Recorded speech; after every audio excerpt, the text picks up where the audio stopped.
Umkosi noMakajeni. I am uMakajeni. Umkosi ethi namhlanje bazala bami sithi it's about izingane zakaMusa Mseleku noMaqele, which is ulwandle no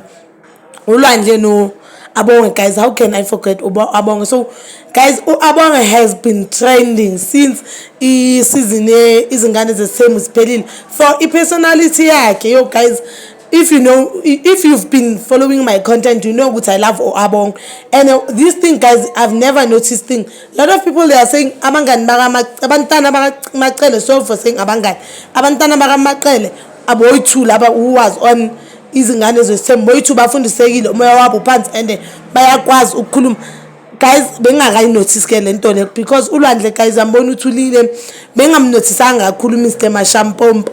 Hi man, guys, mara ngathi mangibukela ngathi yes, it is true. Abongwe ke siyazi ke personality yakhe, ubabli, uyahlonipha, uphansi, uhlala naka indaba zakhe, and they will never find Abongwe even on the diary akhuluma mhlambe izinto ezonke, uhlala mind business yakhe.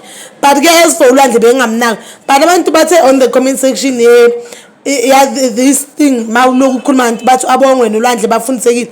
Guys, lapho masimnikeni uMaqele ama-flowers wakhe. Abantwana bamaCele guys banomthetho, bafundisekile, and both of them laba sithole ukubabona ukubazi kangcono on Izingane Zes'thembu bafundisekile and bayahlonipha. Guys, now I'm one of those people abathi bayahlonipha and bafundisekile. That means and that shows ukuthi uMaqele umama oqotho and unemfundiso umthetho unabantwana bakhe, abantwana bayothatha.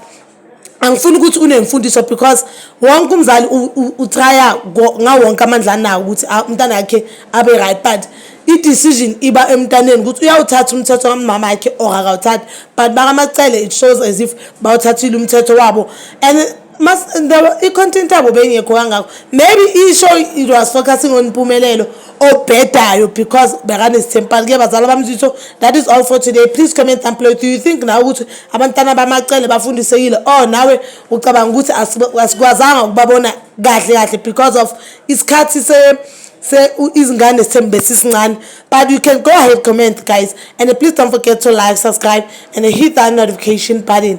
Nginiranda ukuya nokubuya.